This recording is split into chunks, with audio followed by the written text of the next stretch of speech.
And we are back, episode 2, Survive the Hunt podcast with me, best-selling outdoors action adventure thriller author W.C. Hoffman, and my co-host. Oh, you're not going to introduce me? I got to introduce myself. Silent McGee. I thought I was going to get the. I thought I was going to get the. You did such a good intro for yourself. I was excited to see what you were going to say about me, but you didn't. So I'm Jacob Hacker, survival expert, professional hunter, and that's as exciting as I can get to compared to Billy's intro. That's so not true, but we're going to go with that today. Folks, everything we do is about developing skills. We're still developing skills as podcasters, clearly, especially as a podcasting team. So that intro is staying in to show you where we started, show you where we're starting and where we're building from. But today's show is something I'm actually kind of really looking forward to talking about this because it is, well, let's just say what it is. Right now, it is July 2020, and we've been through some crap in our nation. It's a weird time to be alive, man. The last 6 months, and I feel like today's topic, people could have really used this about 6 months ago, but going forward, they may need this information again. And why don't you tell them what we're going to talk about today? We are going to talk about practical prepping, how to prepare for whatever situation you think you're going to find yourself in, whether it's economic or cultural or just some crazy experience that you end up in, how to prepare for that, how to be ready for any situation mentally and physically and stuffily. I don't know what the word is for that. Have all the stuff you need to be prepared for whatever situation you might run into. Yeah, and I think the key word, and of course we were being a little coy about what this episode is going to be called. Of course, they already knew that because the title of the damn episode is Practical Prepping. It is in there, yes. but the thing is, I think that the biggest point of all of this is the practical part, right? Because, all right, if you're listening to Survive the Hunt podcast, you've probably watched Doomsday Preppers. You just probably have. It's an awesome show. It's in your wheelhouse. It's something we all watch. Sometimes it's something we learn from. Sometimes it's something we strain our eyes at by rolling them that hard. But that being said, there's not a lot of stuff on that show that's practical. Okay? There's a lot of extreme, and a lot of people and a lot of our listeners are probably going to do extreme stuff. But for me, I consider myself a practical prepper, and that's what we're going to boil this down to. Things you can do that I feel don't cost a lot of money. You don't got to be a millionaire and buy a shipping container and bury it to be prepared practically. Things that don't cost money, don't cost necessarily a lot of talent. It's more so about a mindset and about developing a system. Now, that being said, Jacob and I, we didn't really talk about the different things we do, which I think is going to be interesting. It's going to foster this discussion between the two of us, because this is going to be one of those episodes where I feel like you and I learn from each other too. Yeah, for sure. I feel like I learned a lot about you last episode. I think this one's going to be learning from you, kind of what you're doing. And as much as we've talked again, we've never talked about this. Yeah, it is one of those things we you're right, we haven't talked about. So okay, let's just jump from the get-go. Let's take it back to March of this year, and people were going to the grocery store, and I'm not going to talk about toilet paper because thank God we're not going to talk about toilet paper. But let's talk about one of it's not a life necessity, but let's talk about something that is a life necessity. And we're going to start right off with one of the basics. We're going to talk about water. Yep. Okay. And obviously you can go without food, but shelter and water are the first two things in a survival situation that you're going to need.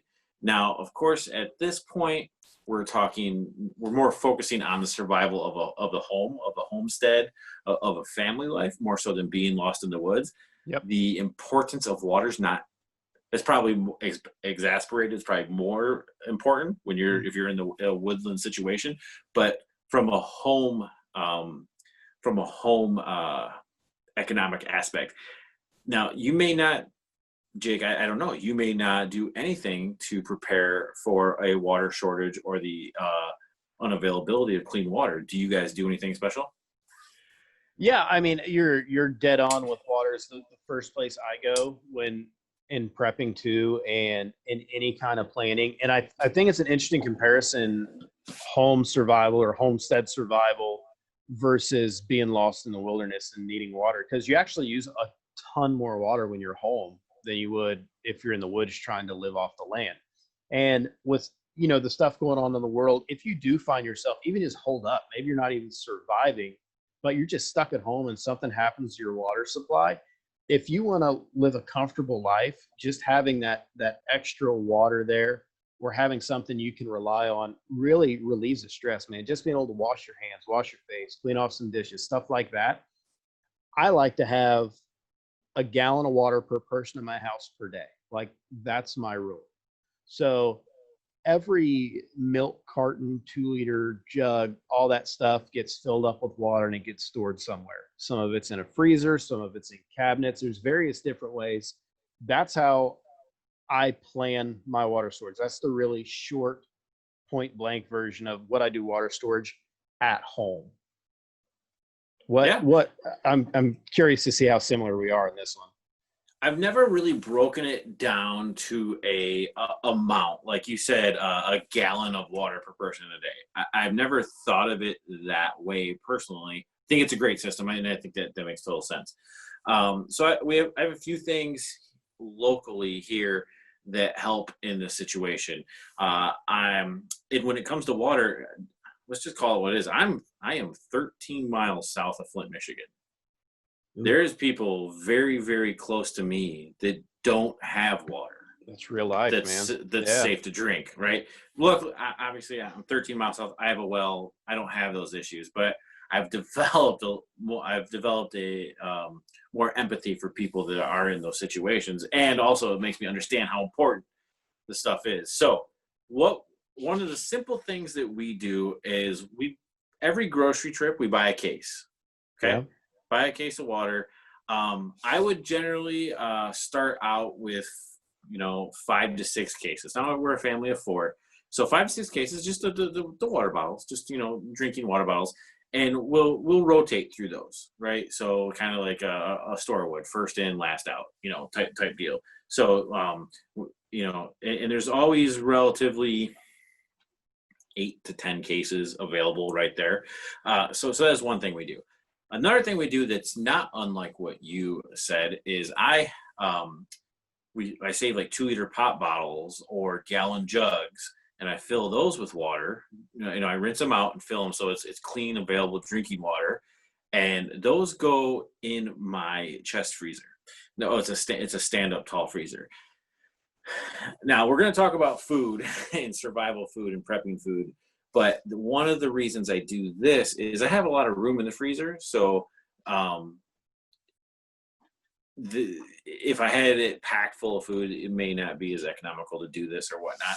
But one of the things is with all that water frozen in that freezer, if I was to lose power for any considerable amount of time, I have absolutely ice cold food storage. I would guess 3 to 4 weeks probably.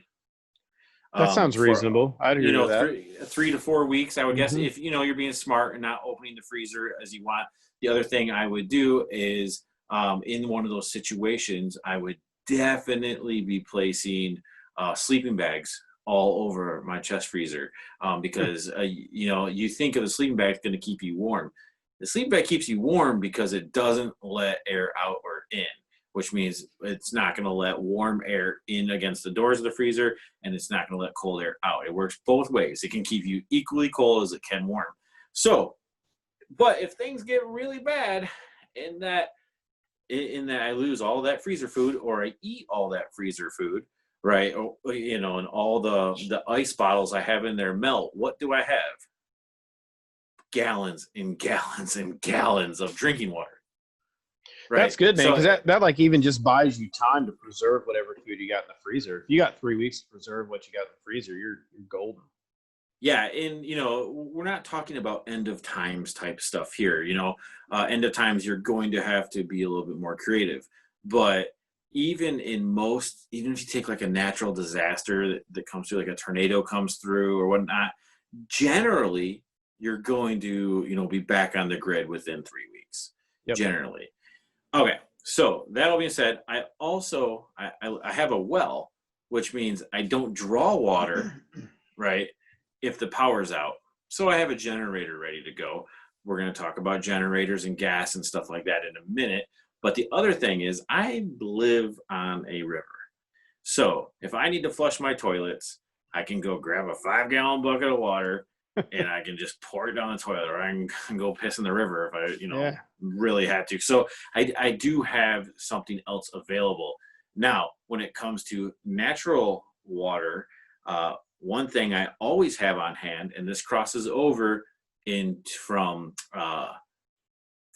prepping for the home versus going on hunting trips, is I can't even tell you how many life straws I have, but I have a lot of them.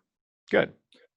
Do you use any in the field water sterilization tools or keep them on you?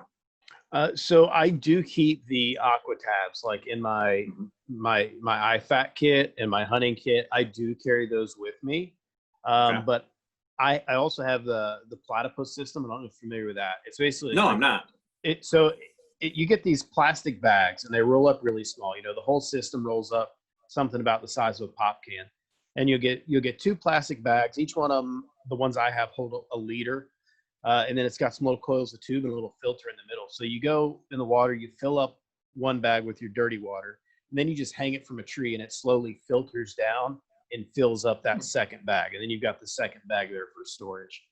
So I carry that system because it's quiet, it's fast. I can carry it with me. It can work in my pack if I'm on the go or something. Okay. But I always also carry something to boil water with whatever kind of adventure I'm on or at home. I've got that boiling capability. I think it's important to have 3 different ways you can take care of water in the field. That's a really good point. I never thought about that. So with you, it's having extra water ready to go.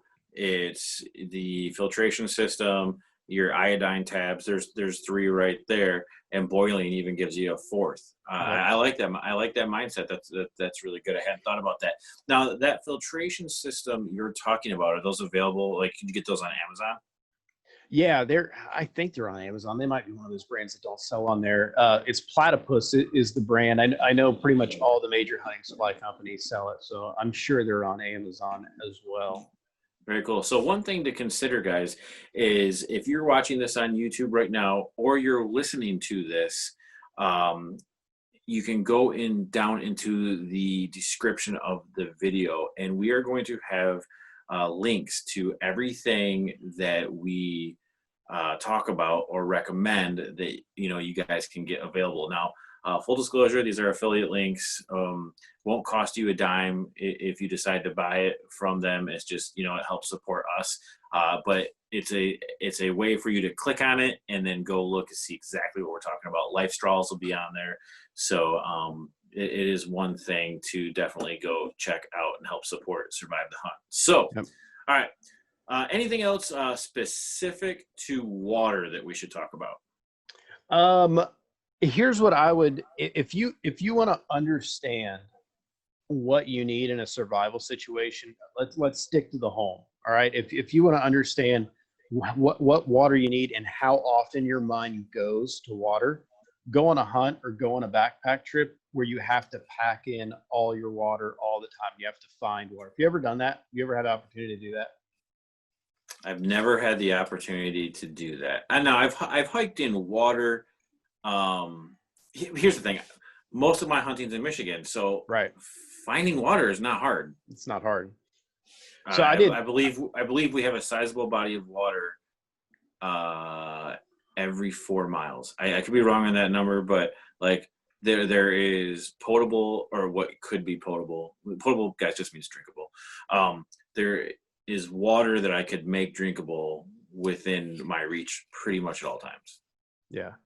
It's, dude, I encourage you, like, even if you have it within your reach, to go out and spend like 2 or 3 days in the woods where you have to purify every ounce of water you drink. I did a backpack hunt in Utah 3 or 4 years ago up in the Pavant Mountains, and I had to pack way in there. I had to pack my water in, and anytime I needed to refill on water, the only water source was like a 3-hour hike down about 2,000 feet in elevation to pick water and then take it back up to the spot I was hunting.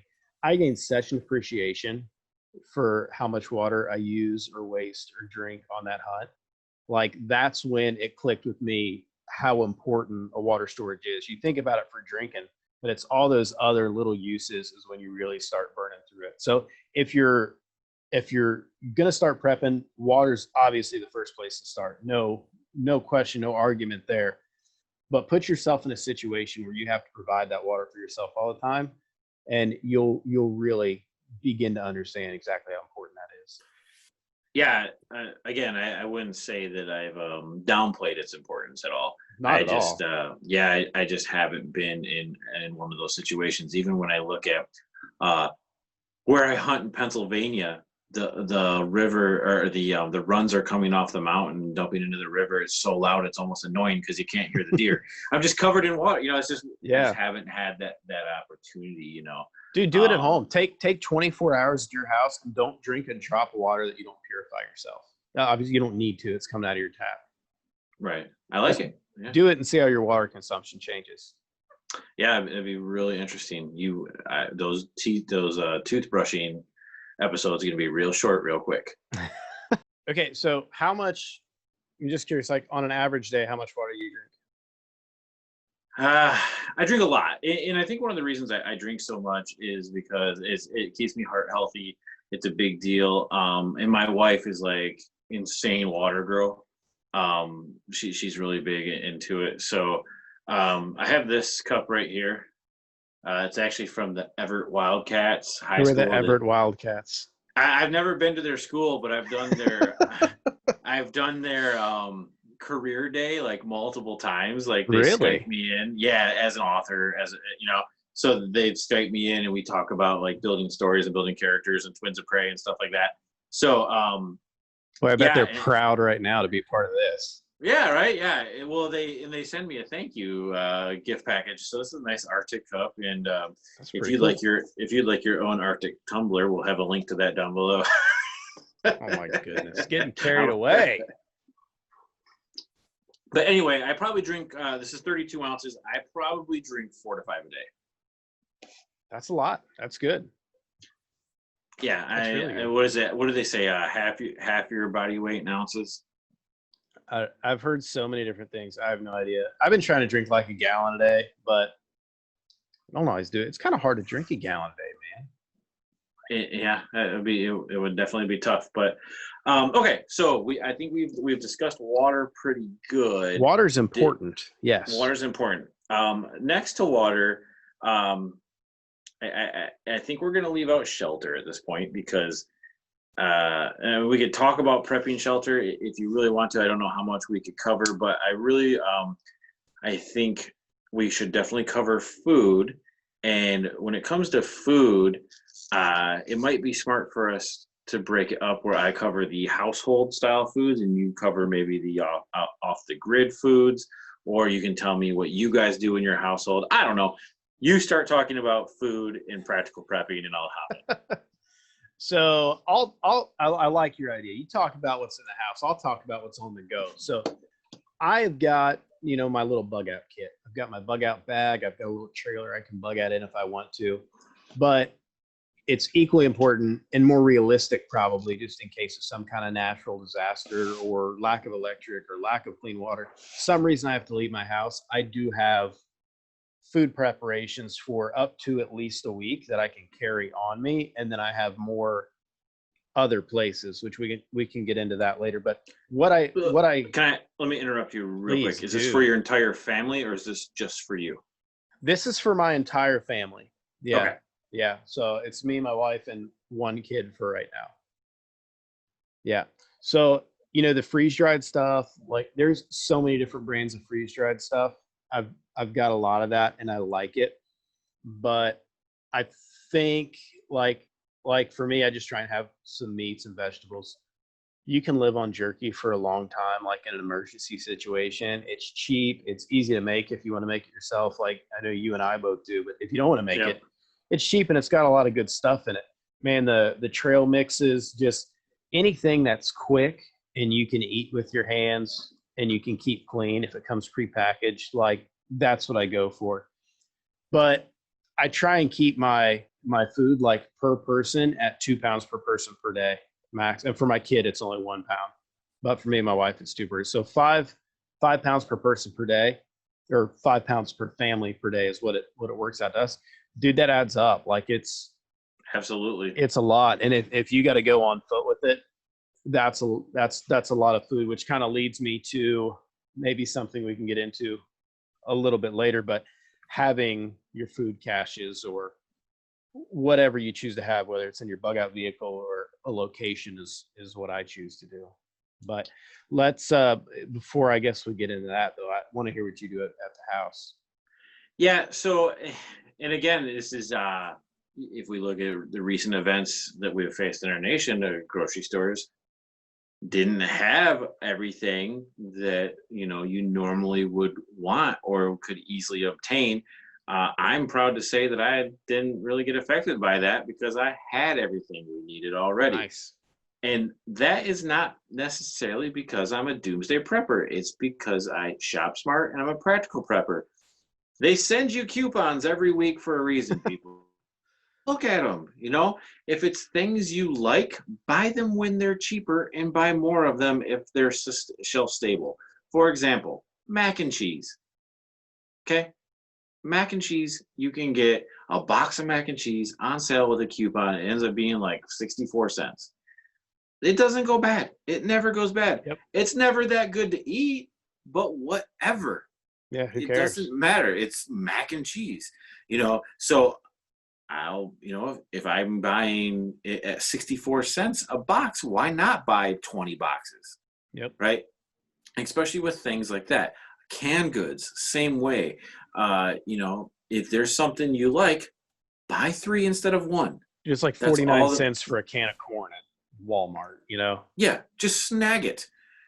Snag a bunch of them, and then if you use 5 or 6, over the period of a month, the next time buy 5 or 6 more. Is not. This is not about having necessarily a backstock or having a whole room set up, in case zombies start coming or whatnot. One of the greatest things that happened when this whole pandemic started was, I was able to help neighbors. I was That's able. cool. I didn't have to, but Yeah. I was able. I was able to. And there was almost kind of like a Wild West bartering system. I literally traded a neighbor some canned goods and some mac and cheese for some flour. And why did I want flour? Because I wanted to make chocolate chip cookies. I made chocolate. The world is going to shit. I'm making chocolate chip cookies, and I'll tell you what, I make a damn good cookie. So, and I was able to not have this whole situation affect me as much because I was practically prepared. Again, we talked about my freezer. It's full. I'd like to say it's totally full of wild game meat, but it's not, right? Yep. There's definitely wild game in there, but I'm not at the point with hunting in my family where we only live on what I harvest because we'd probably go hungry. But that being said, there was plenty in there. There's a couple turkeys in there. What happens right after Thanksgiving every year? Right, I bought 4 or 5 turkeys for $6-7 when they're normally around 30.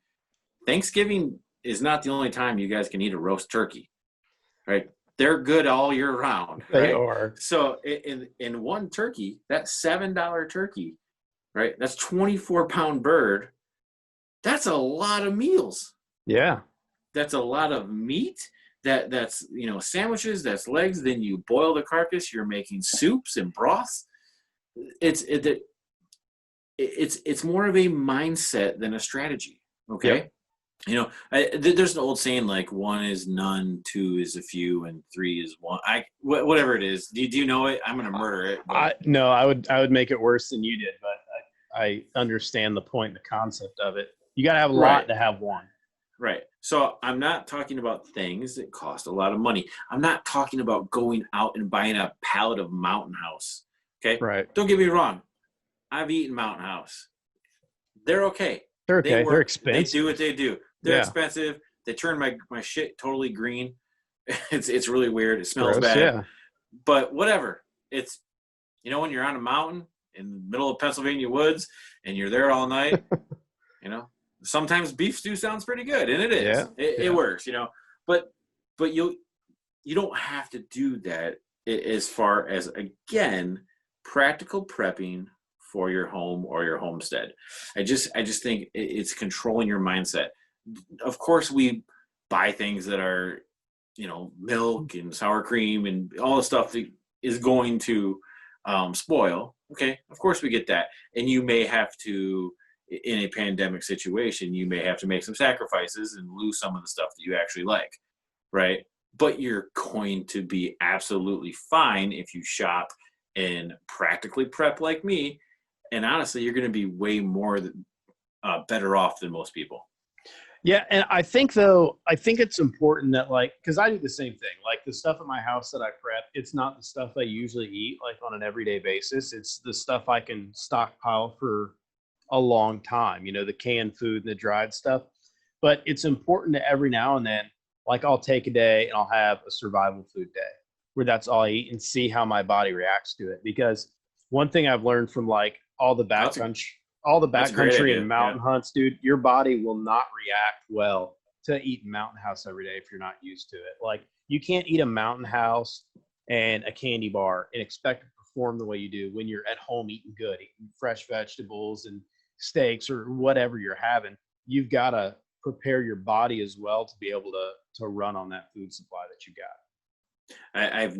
I've never thought of it that way. Of course, I've eaten survival food to make sure I like it. Yep. Because why take stuff on a hunting trip if you don't like it? Yeah. Of course I've done that, but yeah, that's a great idea, man. Probably going to definitely start incorporating that. Just maybe we'll make it like a themed night at the house. It's good, man. It'll surprise you. It's a lesson I learned the hard way on one of my hunts, man. I tried to live off some stuff I packed that I'd never eaten before, and it was awful. I was out of energy. I was sick all day. Just felt terrible. And, Yeah, was that the Utah hunt where the strangers had to bring you off the mountain, or was that a different one? Yeah, no, that's the same one. The That's same right. one, yeah. Yep. That was a bad. I remember that was a bad one. I was worried about you. That's probably the closest to actually being dead on a hunt I've ever been, and it was over something silly like not hydrating right and not taking my time going up a mountain. But the food played a big role in the energy level that I had to get off there too.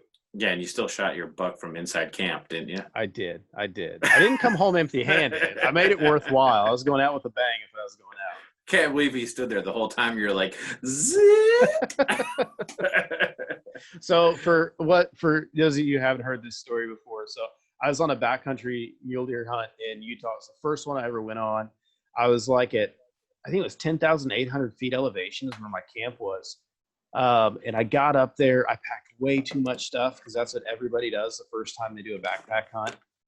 My goal was to get like 30 pounds in my pack going in there for 4 days, and I was at like 65. So I get up there, I'm out of breath, I feel terrible. I spend 2 days up there eating mountain houses that I've never had before and candy bars and stuff. And I didn't realize the way that the altitude was getting to me. It's the first time I'd ever been at that altitude. And laid up in camp one day, just sick as a dog, couldn't keep anything down. And had put a couple stalks on deer, but had a small buck come outside my camp while I was sitting there sick. So I unzipped my tent, went and got my bow, and scrambled and shot the buck about 20 yards from my tent. And then wonderful Utah family helped me get the buck off the mountain, get back down to the truck that night. And I spent that night doubled over in the front seat of my truck, feeling miserable. And it was about 2 weeks to recover from that one. I mean, it was rough, man. I remember that night. I don't remember if you were texting me on the inReach or if you just came off the mountain where you got service or anything, Yeah. but you're like, I or texted you when I got back to the truck. Yeah. or you said to me, hey, if you don't hear from me, this is where my body is. I'm like, you're not that sick. Yeah. Dude, it was that bad. It was like one of those I text you instead of anybody else, because we got that buddy system going on where, yeah, here's the GPS coordinates where you can find me if you don't hear from me in 24 hours. It was bad. It was bad. Wow. All right. So back to see, that's what we like to do on the show. I want to sprinkle in stories like that. But let's hop back to practical prepping. I do something with fuel that I think I've never discussed with you before, and I'd like to share with you how I how not ration, but how I keep a fresh supply of gasoline on hand at all times. Okay. So what I do with gasoline to make sure I always have a fresh supply of gasoline. Well, before we get to that, the importance of having a fresh supply of gasoline is obviously you're going to put it in your vehicle, right? Yep.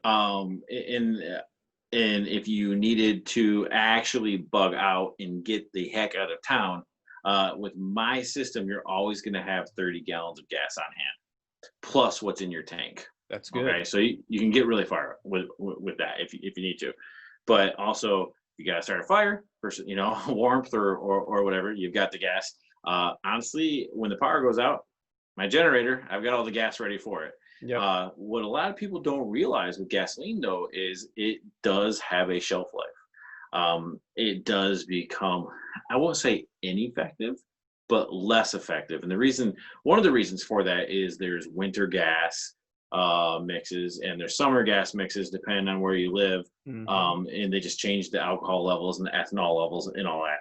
So you definitely can't just buy a bunch of gasoline and store it and think it's going to be there for you when you need it. You have to rotate through the system. This is my system. I have I actually have 6 of them now. I have 6 of the 5-gallon gas tanks. Just so you buy at Home Depot, you know, the big red ones, right? Fill them all up. Okay. And I have them numbered 1, 2, 3, 4, 5, 6. And they're in a row in the same spot in my garage. 1, 2, 3, 4, 5, 6.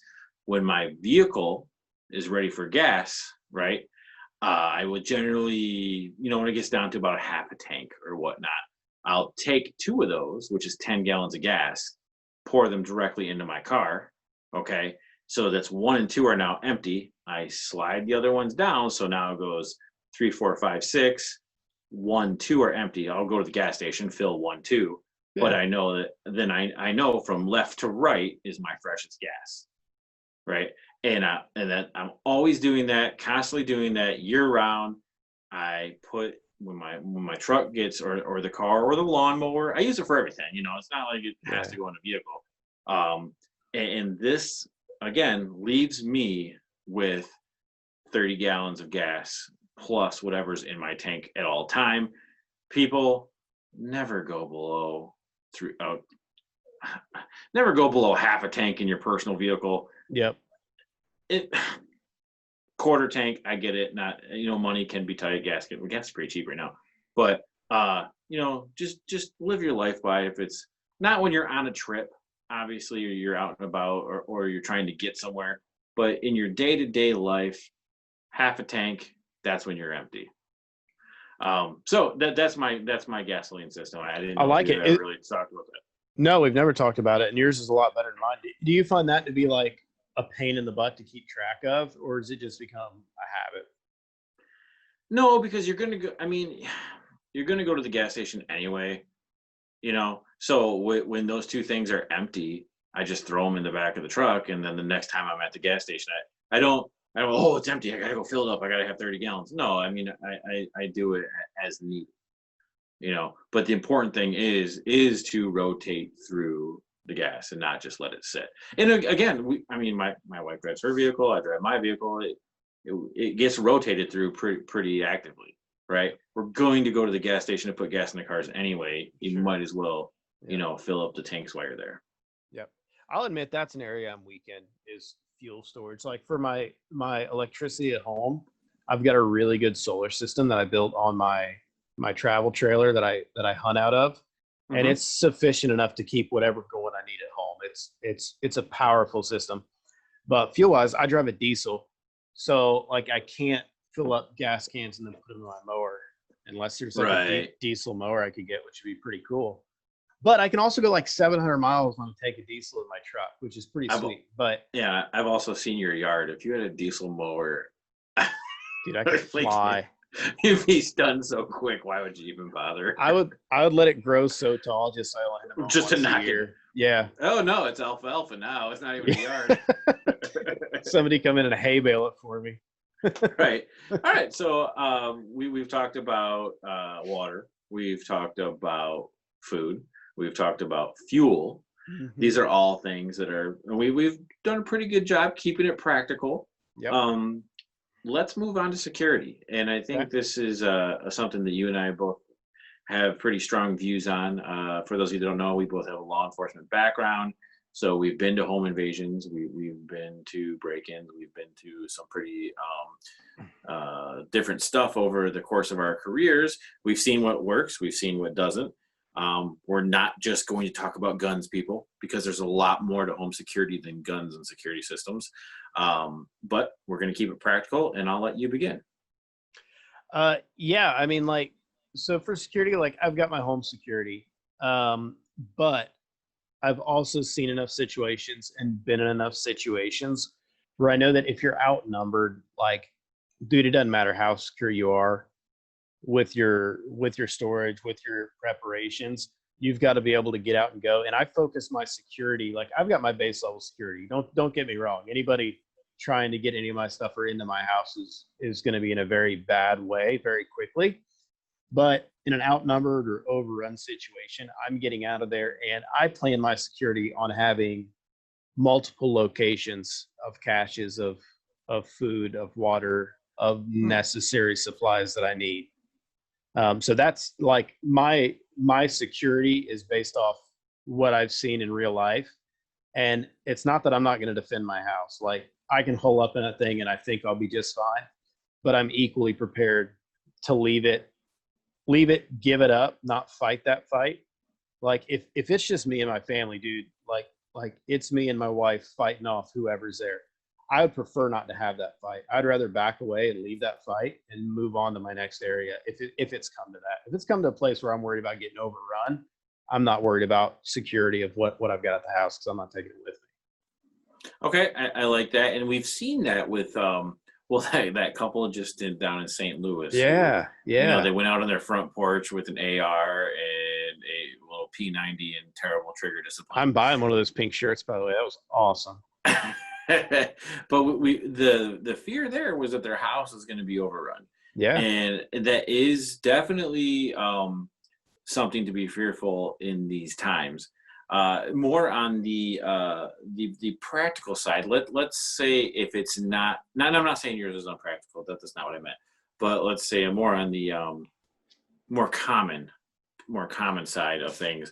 Okay. Um, you know, bad guy, meth head, something coming in through your house, coming in through your window. Are there any measures you've taken in your house, considering your home, Hmm. Hmm. to prevent harm being done to you and yours? Uh, yeah. No, nobody's going to get in my doors or windows.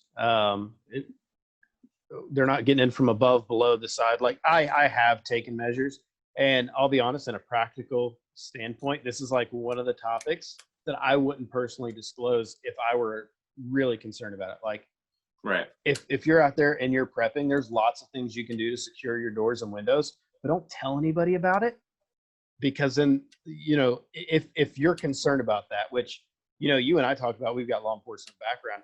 There are reasons that people with a law enforcement background might be concerned more than the average person about the security of doors and windows. I think, starting off, I think the Simply Safe alarm system is like the best alarm system out there if you want to secure every single door and window in your house. But if somebody gets in, it's a bad day for them if they get in my house and I'm there. If I'm not there, they're not going to find 99% of my stuff, because there are ways. I'll tell you a way I don't use, but I've seen it. It's really cool. is, the trap door on the floor. And, you roll up a rug, you got a hole cut in the carpet or something, and you store your stuff under there. Nobody coming in to steal your jewelry or your silverware, whatever some meth head's going to come in and try and steal. They're not going to start pulling up carpet and looking for trapdoors. They're going to get what they can quick and get out. So it's more of a hiding thing for me than it is a protecting thing, I guess. I don't know. Excellent. Hopefully that makes sense. No, it does. It definitely does. What do you do? Okay, so one of the things I really advocate for that is practical, a lot of people may already have, and that's a dog. Yeah. Obviously there's the alarm system, there's a sound system, there's a dog. Now, dogs, even little yappy, stupid dogs, might not scare off someone, but they're going to let you know that they're coming or they're trying to get in or something like that. So that's one. Having a dog is something you don't really think about, but it is something. And plus, if the worst gets to worst and you've got to survive, you can eat it. Anyway. Gosh, man. Jeez. That's not where I thought that one was going. I know, I threw that in there. But so if you think about your front door and where you have the deadbolt, a deadbolt is only as good as the door jamb. Yep. Right. And most of those door jambs, they have a little silver strike plate, I guess you call it, or whatnot. Yeah. And they got an inch-long screws. Yep. Take those screws out with your drill and put in a 3-inch lag screw. Yep. This fix will cost you $2 at Home Depot, and but it's gonna be very, very hard to kick in any door. Yep. Okay. One thing to really think about is make sure you also do, if you have a door that comes off of your garage into a washroom or mudroom or kitchen, because a lot of times they're going to come in through there because they're already hidden. So anywhere you got a normal door, replace those screws. Super cheap, super easy to do. Okay. Next, baby gates. I preach about baby gates. If you have a hallway, if you have stairs, a baby gate is just one of those things. When I go to bed, I put the baby gate up. It stops the kids from sleepwalking down the stairs too. But the other thing is, it's just another barrier. It's something for them to have to manually change, or it's an obstacle. It is what it is. It's an obstacle, and it's super simple. They got super little click down ones, and I just really advocate for having baby gates. How often do you trip over it? Never. I don't step over it. I've made it so it's so convenient to just move it. You don't wake up in the middle of the night, get some water or something, and just forget it's there and wipe out? No, I've never really tripped over them, only because they're not really in a position where I can trip over them. They're not at the door. They're at the end of the hallway. So it's like when you wake up in the morning and you take it down. Yeah. So that was something simple. Get a dog if you don't have one. If you already have one, as long as it barks when someone's trying to enter your house, practical. Get a couple different screws for the door jambs. Super simple. And the baby gates, you might have them laying around. You can pick them up at garage sales, whatnot. Something that works for us, and it's something where I think if a baddie's in the house and there's a gate between me and him, it's just another barrier of entry for him to either stumble over or nothing. For me to put rounds in him. Now, okay, people, we're going to talk about guns. Jacob Hacker, what is your preferred home defense weapon? If the government's listening, I don't own any guns at all. Terrible boating accident. They all sank, yeah, right? Every one of them. Well, so it depends, man. It depends on if it's for me or if it's for my wife to use. It depends on the circumstance. I think a shotgun's kind of the way to go for home defense. Hallelujah. Are we going to agree on this? Hallelujah. Hallelujah. Outstanding. That's that Disney practice coming in handy right there, man. I like the jazz hands at the end. Thanks. You're welcome.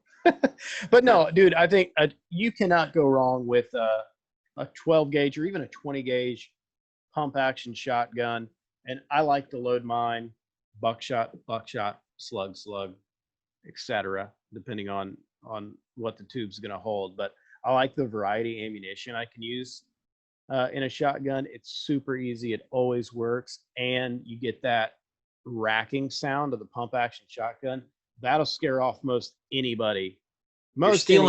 stealing all my points. Well, you shouldn't ask me to talk about it first. You should just No, kept I'm going. glad we totally agree. No, man. And the other thing it does is one of like my personal rules with a firearm in the house is I have to have 3 steps before I can pull the trigger. That if I'm awake and I'm walking around and I want to carry one, maybe I will, maybe I won't. But if I'm waking up from a dead sleep, I don't want to accidentally, shoot my wife or my kid or my dog or something because I'm in that half sleep stage. But if I have to roll over, get the gun, rack the gun, turn the safety off, like if I've got several steps in the way, I know I'm not doing that in my sleep. Like I know I'm going to be fully awake and understand what's going on before I would ever pull the trigger, accidentally pull the trigger, anything. I like the extra steps that it makes me take. Yep. Now, you mentioned the sound. It's such a glorious, beautiful, all American, gives me a boner sometimes sound. I just love it. That, but think about this. You're at the top of your stairs. There's people at the bottom of your stairs that do not belong there. You have a pistol and you say, "Stop, I've got a gun." Or you say, "Stop, I've got a gun." I mean, what's a better deterrent than that? Plus, let's be on the practical side here. Again, on the realistic side, shotgun is probably your most affordable home Yeah. defense weapon. Okay, so they're very affordable by pretty much most standards. Okay, ammo is very readily available. I agree with you. I like to go buck, buck, slug. However, if you can't get a hold of those and you can only get 6-shot birdshot, that is plenty to stop someone in your Oh house. yeah. Okay. And then if someone is under your house, you guys don't understand. I shouldn't say you guys, most people don't understand the stress that is involved with pointing a firearm at another human, Yeah.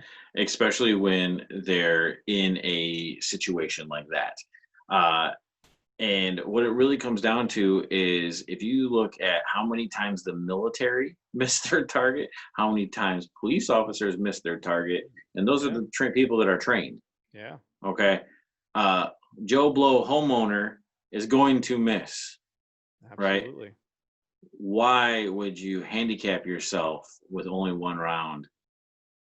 Shoot the shotgun. It's going to spread out. You only have to aim in a general direction, not at a general spot. Okay. So that is much more effective weapon. Plus, I really like what you said about the steps it takes to acquire the weapon, load it, get it on target. I liked all that. The other thing I liked about that, which you didn't really mention, is when you're shooting a shotgun, the potential for you to shoot through walls and hit unattended targets it can still happen. It can still happen, especially with slugs, but most likely with buck and everything like that, the damage you're going to do to an unattended person or target or something like that is somewhat minimized. Yep. It's not gone, but it is somewhat minimized. So shotgun is the perfect home defense weapon. Yep. Agree All 100%. right. So All right. if you guys have any questions about the stuff we talked about, or if you think we're crazy, or you think that baby gates is a stupid idea, definitely leave it in the comments. We're gonna have a comment. There's a comment thread on all our social medias. Whether you're into Instagram, whether you're into Facebook, or even on the YouTube channel itself. Jake and I both monitor those. We'll be happy to have a conversation. We're here to learn as well too. So if you disagree with us, there's nothing wrong with that. Tell us what you do or what you think, and we might bring it up on the show, or we might just interact with you right there. But we do definitely want to interact with our survival community. And again, that's Survive the Hunt on Facebook, on Instagram, and on YouTube, right? Yeah, that's right, man. And just to like as a final note to mirror what you said, like what we talked about, just the way we do it. If you're doing something, if you're doing anything, you're doing more than 90% of people out there do. And the important thing is to just do something and just start. Start with 1 day of water, 1 day of food, 1 week of water, 1 week of food, and just start building up, man. If you do, every time you go to the grocery store, if you buy a day's worth of water and food every week when you go to the store, at the end of the year, you're gonna have 52 days worth of food and water saved up that you're prepared for. Like, just go that little bit extra, start thinking ahead. You're gonna feel a lot more comfortable, a lot more confident when it hits the fan, man. Yeah, couldn't agree more. And it's funny that we've had these conversations, and we've both prepped, and we both had bug out locations and stuff like that, and we always thought it was just in case, just in case, just in case. Well, this year it's happening. Yeah, This in year, case is here, man. Yeah. and let's be honest about where we're at right now in the world. We're in July. There is an election in November. And you want to think things were bad before? This could get really bad. And it's not only are we talking about a virus, we're also talking about civil unrest and political Yeah. upheaval on top of it. So if you've never started doing the things that Jake and I talked about this episode, what more motivation do you need than what's happened this year? How many of them dudes on Doomsday Preppers do you think are like at their bug out locations, talking on ham radios to each other, eating freeze dried stuff right now for like the last 4 months? I kind of have the theory, even though those guys wanted to be like, "I told you so," they're all like, "This is a hoax. It isn't real." So I don't know. They probably do, man. But I'd be more excited to get to use like my storage container buried 100 feet in the ground. I'd be excited. Like, this is the time. Honey, I told you it was a good idea to buy it. Yeah, I think there's definitely probably a lot of "I told you so's," and for the most part, they were right. Yeah. But I worry about the world we live in, but I also think it's going to be okay. I'm with you, man. Yeah. All right. Well, that's going to wrap up episode 2. Again, guys, make sure to subscribe to this podcast. We are available anywhere you guys listen to podcasts. We're available on multiple different radio stations. And again, if you're watching us on YouTube, we really appreciate it. Make sure you click that subscribe and click on the bell to receive notifications for Survive the Hunt. I'm best-selling author, survival thriller, action-adventure storyteller W.C. Hoffman, and my co-host is... See, you had another opportunity to give me a good intro. Hey, I'm going to take this one out, though. I'm Jacob Hacker. Billy, get outdoors. It's a wild place to be. All right, we'll see you guys next week.